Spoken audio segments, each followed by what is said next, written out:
This unidentified boy spent his entire life wondering if this woman was his mother or his kidnapper. She believed that he was her son Bobby, who had disappeared months prior, seemingly into thin air. But let's compare the photos of Bobby and the unidentified boy. They seem like the same boy, but are they? Take a closer look at their faces, mouth, nose, the eyes, especially the eyes. This seemingly innocent question is in fact a mystery that has plagued countless minds for generations, until almost a century later when it was finally solved. To make matters worse, two mothers claimed that the unidentified boy was theirs. Julia Anderson said he was her son Bruce, while Leslie Dunbar said he was her long-lost son Bobby, who had vanished. But one of them had to be wrong, right?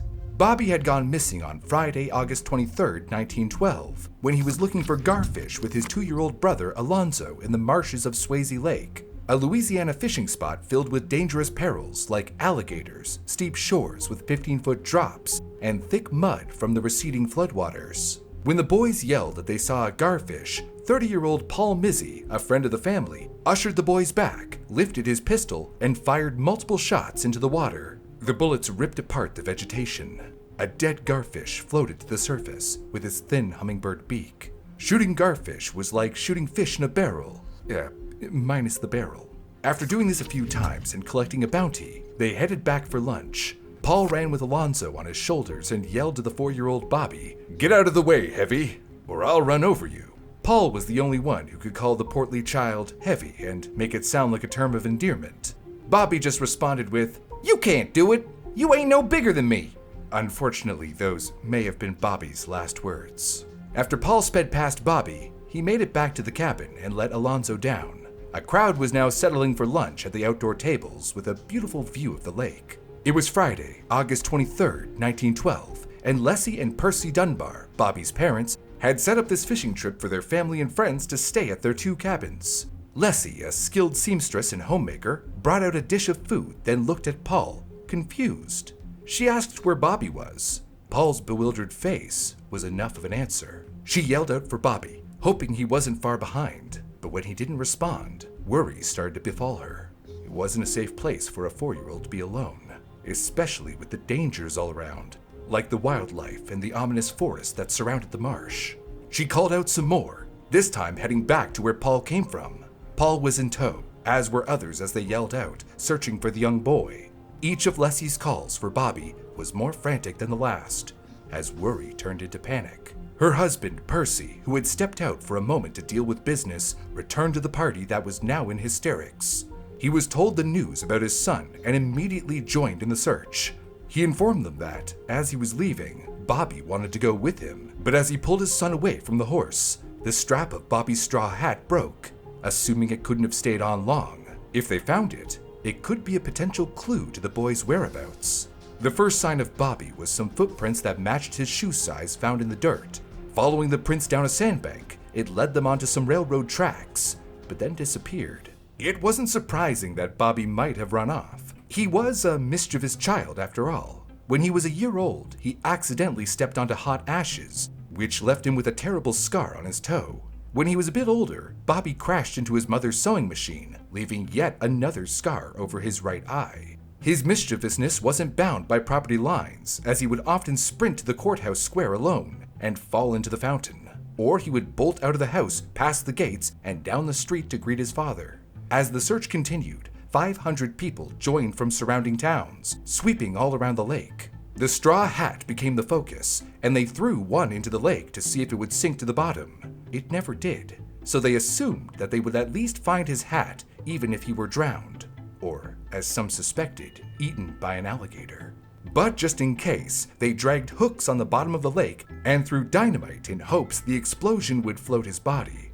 They even went as far as to catch and cut open alligators to see if he had been eaten. They thought they would find something, another clue, or at least his hat. However, other than the footprints, no signs of Bobby were ever found. The distraught parents, along with many others, speculated that perhaps the reason for the lack of evidence was because he didn't drown or get eaten by an alligator, but instead that he was taken. Also, stragglers had been seen around Swayze Lake, even along the railway tracks, which only solidified the theory, seeing as that was where his footprints had stopped. The question on their minds, though, was why take a boy? One theory was for ransom, as it was common for the time. However, while the Dunbars were financially stable, they weren't wealthy. Percy came from a prestigious family but was raised on a small farm in Louisiana. Maybe they mixed up their family with Percy's cousins, who also lived in Opelousas. Those Dunbars were far more well off, yet no ransom was demanded in the days to come. With nothing to show for their efforts, the investigation left the lake behind and spread out to nearby towns, and even further to New Orleans. But it wouldn't be easy with so much ground to cover. So a reward was put forward with the townspeople all contributing money. It was mainly from banks and businesses, but also a few wealthy individuals. $1,000 has been subscribed by citizens of Opelousas and deposited with the Planters National Bank of Opelousas to be paid to any person or persons who will deliver to his parents alive little Robert Clarence Dunbar. No questions asked. A reward that is over $30,000 in today's money. The poster then described the boy. Age 4 years and 4 months, full size for age, stout but not fat, large round blue eyes, light hair and very fair skin with rosy cheeks. Left foot had been burned when a baby and shows scar on big toe, which is somewhat smaller than big toe on right foot. Wore blue rompers and straw hat without shoes. Full name, Robert Clarence Dunbar. The desperate parents needed something to give them hope, and this idea that Bobby might be out there was all they had. Leslie was not doing very well with the whole ordeal, so Percy, desperate for a lead, took charge and went out to the nearby towns to chase down witnesses and spread Bobby's photographs. He was a very determined person. Despite having lost his leg in a firearms accident, Percy started a real estate business, got into selling insurance, became the secretary of the local Democratic Party, and was appointed to the city's board of supervisors. Plus, he obviously cared deeply about his son. Witnesses started pouring in about strangers with young boys, which gave them some hope, but it also became a very exhausting investigation as they checked out every single one.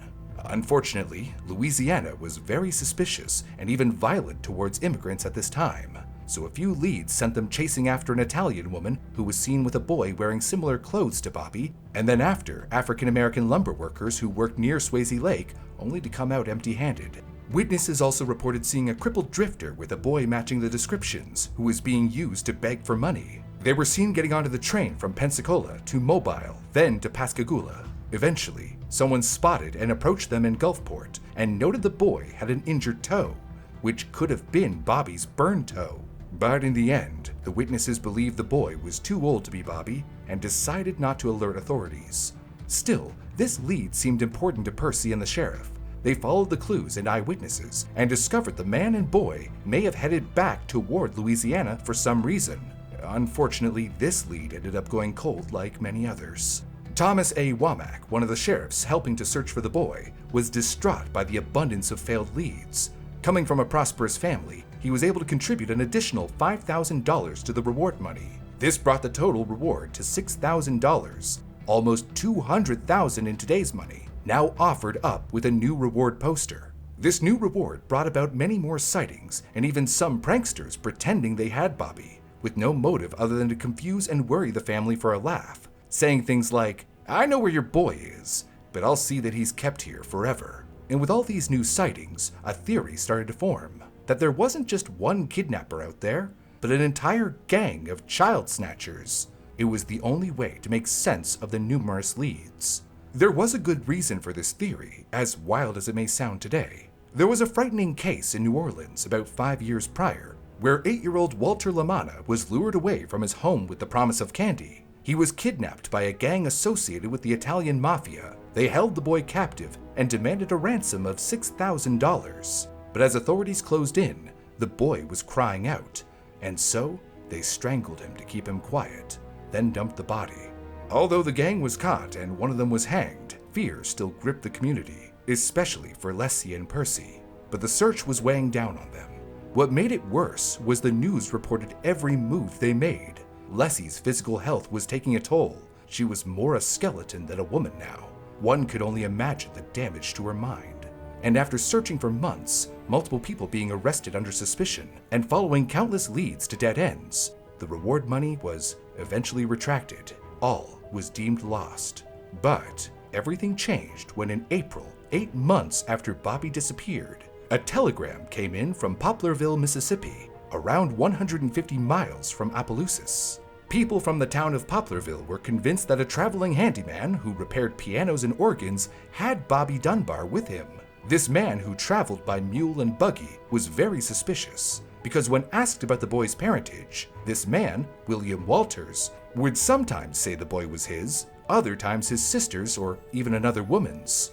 This caused alarm, and when he was later observed whipping the boy, he was arrested by citizens. The first moment of hope was when Percy was sent some photographs of the boy. Percy was surprised by how much it looked like Bobby, and felt hope for the first time. So he rushed to Poplarville after asking them to hold the man. However, by the time he arrived, they had let William go, since they couldn't hold on to him forever without any concrete proof.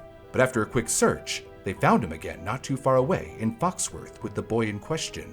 The boy was covered in dirt. It had been 8 months since Percy had seen his son, so he wasn't sure if he could trust his eyes to confirm that this boy was really him. He called out, "Bobby!" but the boy showed no signs of recognition, as if Percy were a stranger. Percy tried to hold him, but the boy pushed away and became violent. The Bobby that Percy knew was desperate for his father's attention, but this boy was the opposite. However, the time apart, which would be significant for a boy his age, could explain the lack of recognition.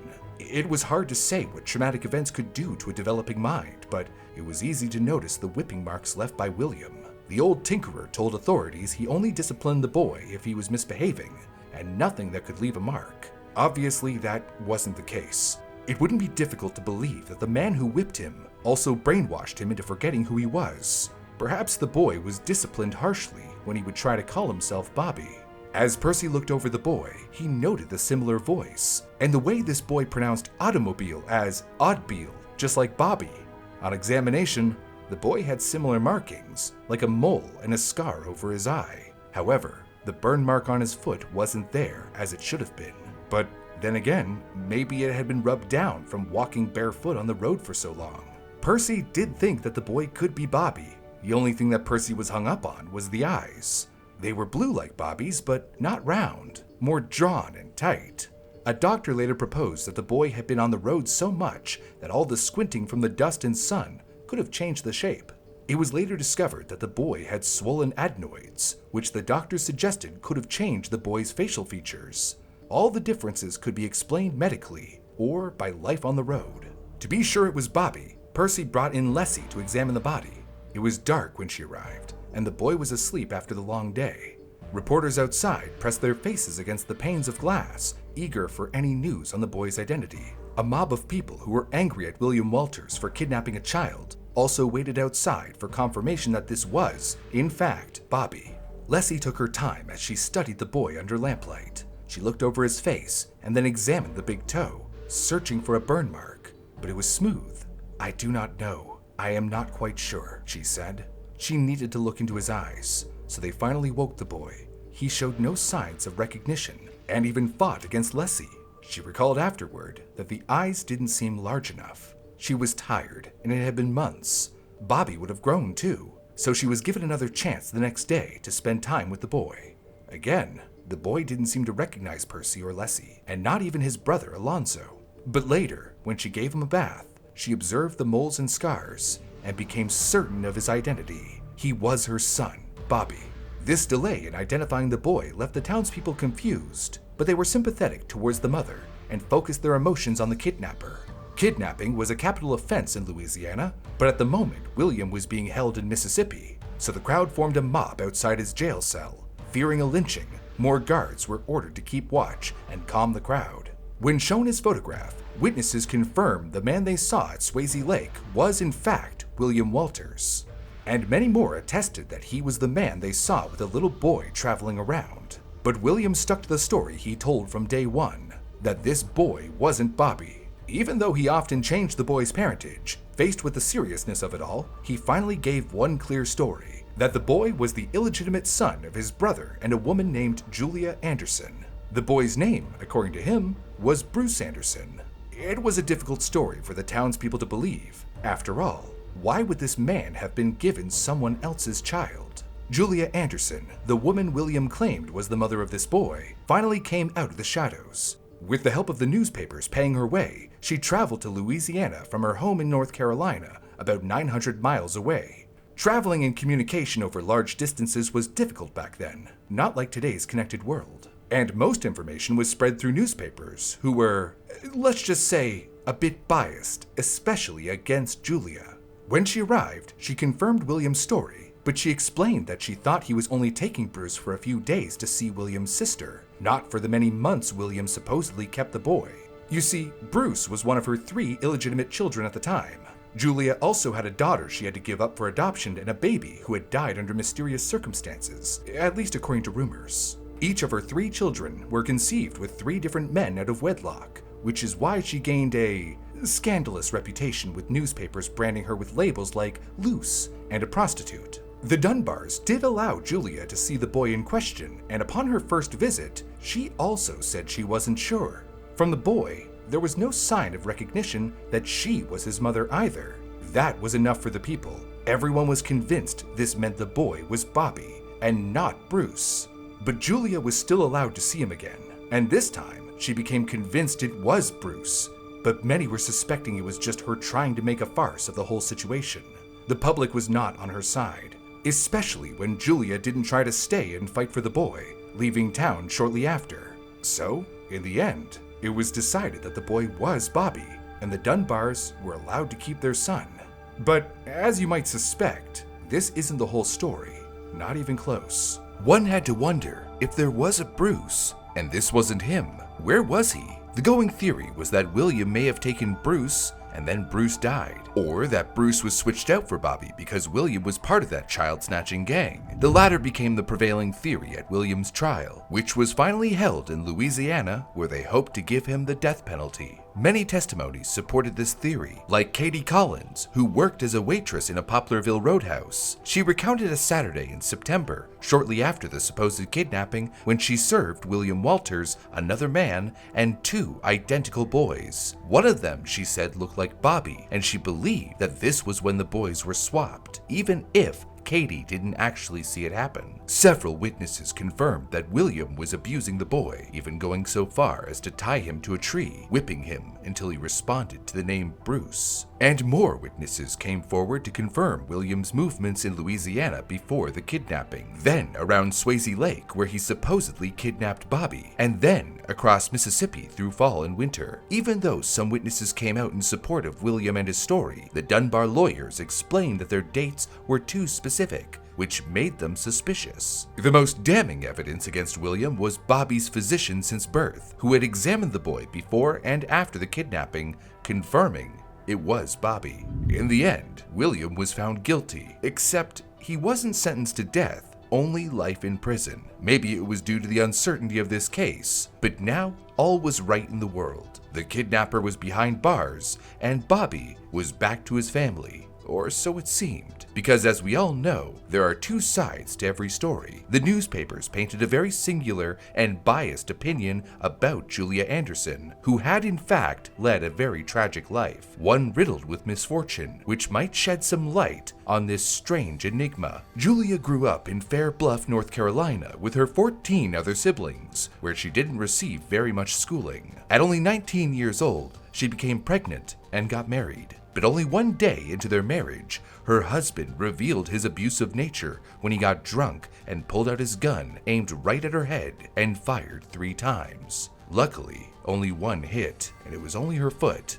leaving a scar forever as a reminder. After 5 months of abuse, she fled. While it might have saved her life, the community didn't see it that way, only seeing a woman who abandoned her marriage. On top of that, she lost the baby. From there on, she met a string of charming men who took advantage of her. She supposedly had Bruce with a traveling salesman who, upon discovering the pregnancy, gave her $5 and fled. Then she was fired from a waitressing job for being pregnant. This led Julia to work with the Walters, where she helped the family with cooking, tending to the crops, general housework, and caregiving to the elderly JP and Ailsie Walters. This is where she met their sons, William and Bunt Walters. She and Bunt became romantic, and with him, she had her daughter, Bernice. This may have been why William claimed the boy was his brother's son, even though the boy was supposedly the son of the salesman who left her $5 and ran. Or William may have been trying to protect Julia's dignity, fearing judgment from the community. But Bunt, as it turned out, wasn't much better than the salesman. He was known for sleeping around with other women and didn't offer Julia marriage,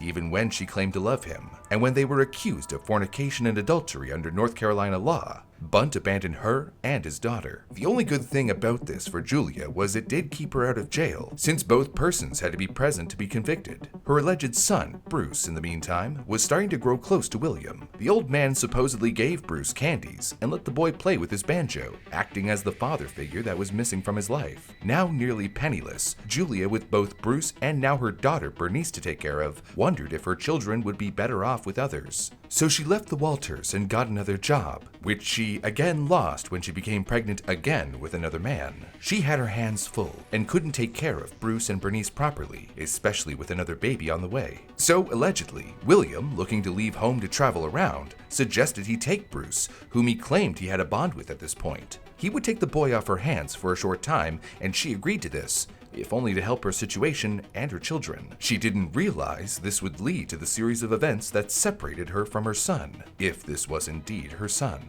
As the assumed story goes, eventually, William decided to visit people who might be able to take care of Bruce while keeping Julia informed of his whereabouts. In a sense, William had become Bruce's unofficial guardian, even if not officially consented to by Julia. But she knew that for the moment, Bruce was better off. It was also good for William because, as a traveling repairman, the farmers' wives loved Bruce. So it made it easier to find places to stay in exchange for tuning a piano or handiwork. As for the supposed child-snatching gang he was a part of, there was no evidence to suggest that necessarily. And if the story was true, clearly he cared for Bruce. But of course, there was the physical abuse, which is not something that can be excused. William wasn't necessarily a good person, but one has to remember that it was 1912 and this sort of action towards a child was common.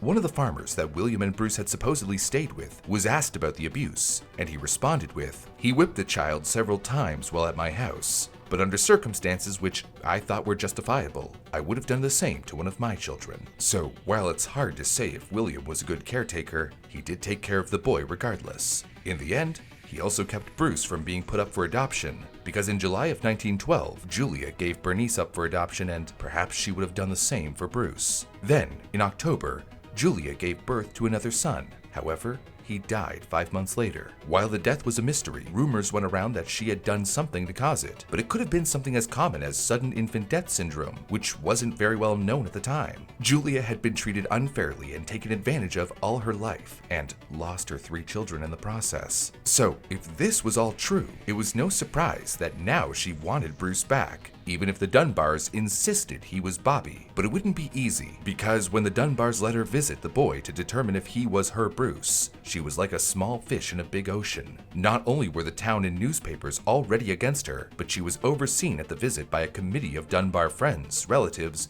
and their lawyers. All people who not only sided with Percy and Leslie, but were convinced this boy was Bobby, and so they set up the visit as a test. By this point, she hadn't seen her son in 15 months, and he had done a lot of growing. She was also tired from the long journey, and under the watchful scrutiny of the committee and journalists, they watched every move she made, every word she used. Believing that she was trying to deceive the Dunbars, and would claim the boy was hers upon seeing him immediately, they decided to test her, so she would be shown 4 boys along with the boy she claimed was Bruce. At first, they showed her only 2, with neither of them being the boy in question. When she declared both weren't Bruce with certainty, one watcher tried to confuse her by saying she failed to recognize the child. This made her wonder if she had forgotten what Bruce had looked like after so many months. She checked the boys again and cried, and from that moment forward, uncertainty clouded her judgment. Next, she was shown the actual boy, and she seemed to recognize him, except she wasn't sure if she was being tricked again. It didn't help that the boy didn't show any signs of recognition of her or of his own name when she called out to him. It broke her heart that he didn't respond. People took this as further confirmation that it was Bobby. She was then shown 2 other boys, who she confirmed weren't Bruce. The New Orleans item didn't mince words about local sentiment towards Julia. Her long journey had been in vain. She had not seen her son since February of 1912, and she had forgotten him. Animals don't forget, but this big, coarse countrywoman, several times a mother, she forgot.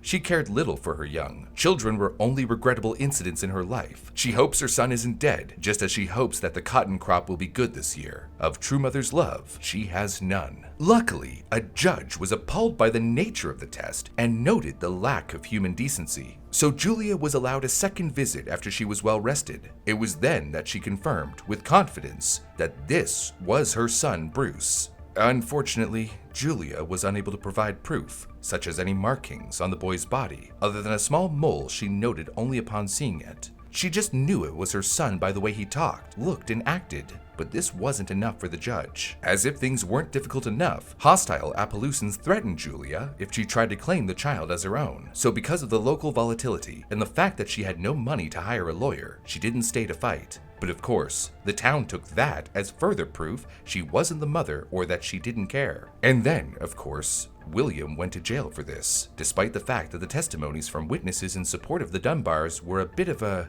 mess. Dates and locations didn't always line up. The story of Bruce being replaced by Bobby was an odd one to begin with, and some stories were just outlandish. One witness, for example, claimed to have seen William announce to a crowd that he was a detective and was bringing in Bobby for the reward. Meanwhile, the witnesses that came out in support of William Walters were numerous and reliable, such as Jephthah and Matilda Bilbo. They knew William Walters well, as he and Bruce stayed with them off and on in Ford's Creek. He often fixed things for them in exchange for a place to stay. Bruce was apparently so close to Miss Bilbo that he called her Grandma. According to them, William and Bruce stayed with them in July, a month before the supposed kidnapping. Then, William left Bruce in their care when he was admitted to the hospital, a month after the supposed kidnapping, and Miss Bilbo confirmed that he was always the same boy, without a doubt. She also confirmed Bruce's identity with photographs. More witnesses confirmed William and Bruce had stayed with them in Mississippi before, during, and after the August 23rd disappearance of Bobby. But if you remember, the lawyers claimed they were too specific about the dates, somehow using this as proof that they were made up. It seemed that vague testimonies, like seeing William from a passing train near Swayze Lake, held more value to the jury. This may have been because the jury was composed of locals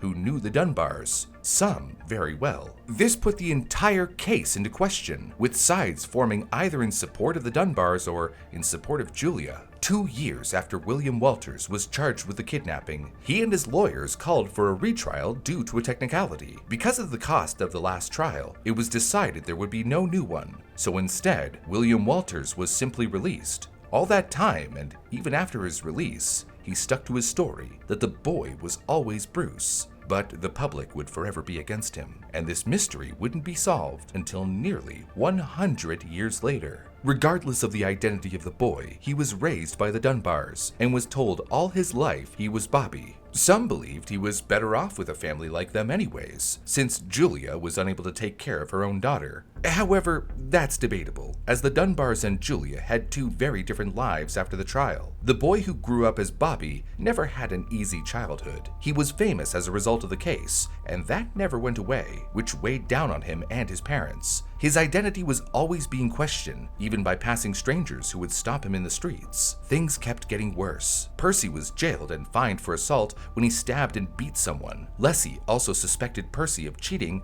and left her family behind for New Orleans in 1920, when Bobby was only 12. Percy finally confessed to the affair, and they filed for separation, but Percy got custody of the boys. After all the drama with the two mothers, he now had no mother. And as for Julia, she found a home in Mississippi, where the Bilbos and others who had originally taken in Bruce and William gave her places to stay. Eventually, she found a home with an old widowed woman who Julia cared for. She soon found companionship in the woman's son, James Oliver Rawle, who went by Ollie. There was a strong connection between them, and he wasted no time in asking her hand in marriage. He was far kinder than her previous relationships, and together they raised 7 children. She became a strong churchwoman, a midwife, and a nurse to the entire community, plus a loving mother to her children. But her fight for Bruce never stopped. She tried every legal means she could afford, yet it amounted to nothing. After being released from prison, William Walters went back to his life as a wandering handyman. He wrote the boy, who he believed was Bruce, to see how he was doing, and asked what he had grown up to become. But William died from blood poisoning in 1930 before hearing back. For generations, the Walters and Andersons kept telling the story of how the Dunbars kidnapped Bruce, while the Dunbars told their children that Bobby was kidnapped by William Walters, something that would cause conflict throughout the years, even within the family. It's this story that an older Bobby Dunbar told newspapers when he was 24. He spoke of how William took him from Swayze Lake,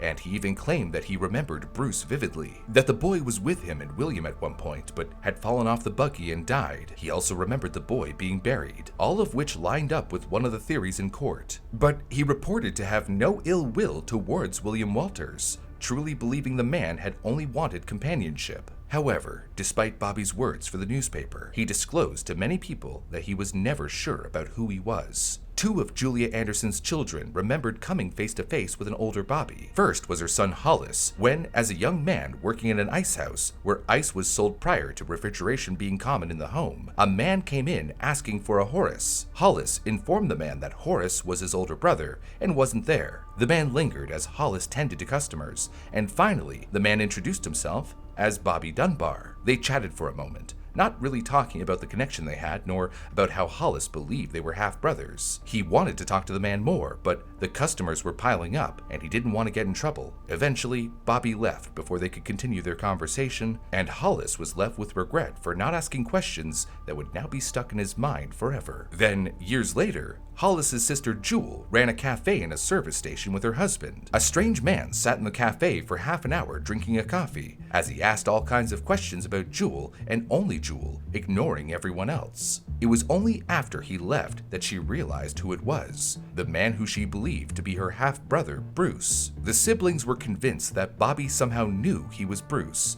or at least questioned it his whole life. The Anderson children often had a desire to go visit their suspected half-brother, but they never had the money to make the trip. Unfortunately, Bobby died in 1966 without ever knowing his true identity. But he did live a very fulfilling life. He married and had 4 children, determined to raise them better than he had been raised. And it would be his children and grandchildren who eventually took on the task of figuring out his true identity. It was one fateful day in 1999 when Bobby's son, 63-year-old Robert Dunbar Jr., handed his 40-year-old daughter, Margaret, a scrapbook overstuffed with all the articles, letters, and photos that Leslie collected so long ago about the case. Margaret took it upon herself to read through and catalog it all. She noticed inconsistencies in the articles, and it wasn't the story she and the rest of her family were told. Some articles would say when Leslie first met with Bobby, he yelled "mother" and embraced her, while others talked of her uncertainty and his lack of recognition. Time and time again, many newspapers contradicted each other, making her hungry for the truth. To make matters worse, many newspapers got several of their facts wrong, like locations, dates, and even evidence. The Tacoma Times even described Percy and Leslie rushing by car to where Bobby was found in a pile of straw, and Leslie immediately crying out, "It's my boy! Thank God!"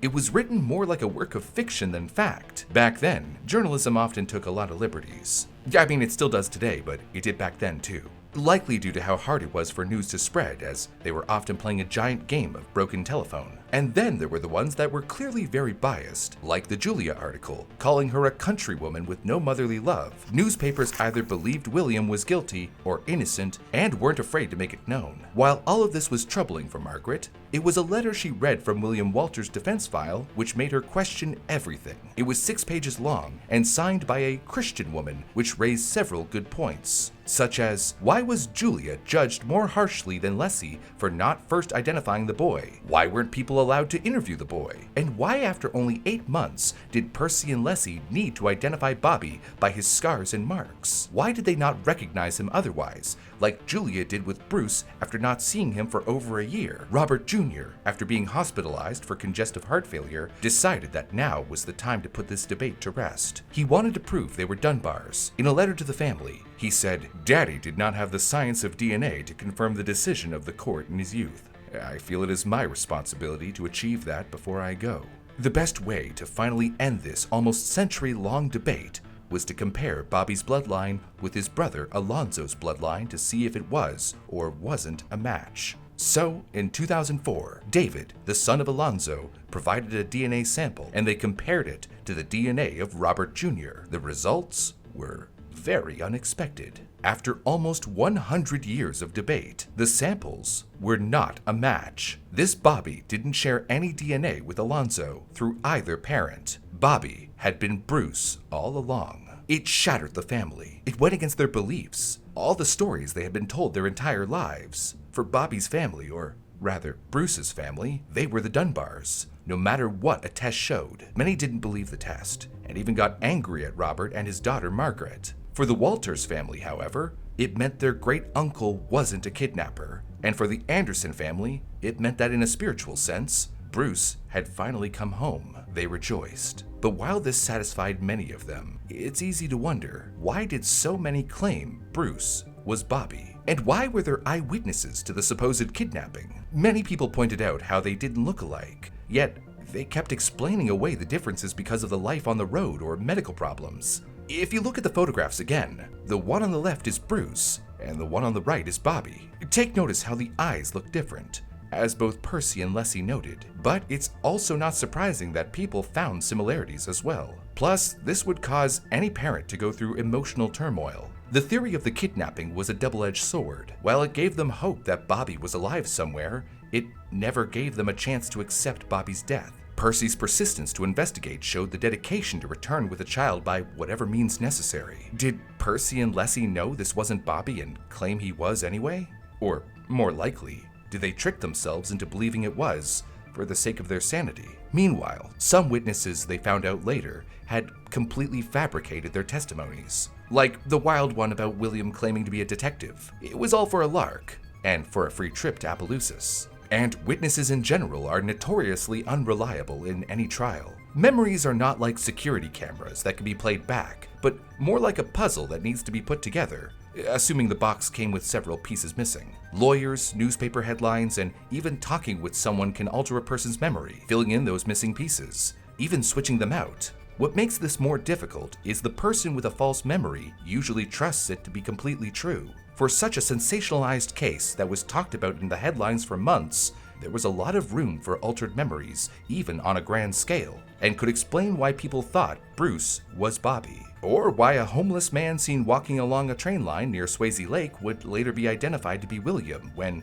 he was in fact nowhere near Swayze Lake. However, the main witness was Bruce himself. He claimed to have remembered so many clear details of being on the road with another boy that he said had been Bruce. It's likely caused by what's known as infantile amnesia, which everyone experiences. The hippocampus, the part of the brain that helps store memories, is always creating new neurons. But at a young age, these neurons are being integrated at a very rapid rate. This disrupts existing networks of memories. It's a bit like if your puzzle pieces keep getting new pieces before you can finish putting together the old ones. And so, most adults remember little to nothing from before the age of 3, and patchy memories at best between the age of 4 and 7. Bruce, who was 4 at the time, would have had very patchy memories of his past. And since those memories had missing puzzle pieces, he got those pieces filled by his parents, and the people he met who kept telling him he was Bobby, and thus, his memories adapted. But it then leaves one last final question. If this was always Bruce, what happened to Bobby? While no evidence was found at the lake, many people, like Margaret Dunbar, believed he drowned or was eaten by an alligator, which was the original theory before the theories got out of control. The footprints found at the lake led to a railroad trestle where the mischievous 4-year-old could have fallen and met his fate. But in the end, we'll never really know. While Bruce Anderson lived Bobby Dunbar's life and questioned his identity the entire time, he did make peace with it. When Robert Jr. asked his father who he thought he was, his father responded, "I know who I am, and I know who you are, and nothing else matters. It's how we live our life." And while Julia missed her son, she lived a long and accomplished life with a wonderful family and a husband who respected her, and 7 wonderful children. We hope you found this video informative, and if you did, please consider subscribing to our channel, as it's the best thing you can do to help us keep making more videos, like this one about how a man killed 7 people from the comfort of his home and got away with it.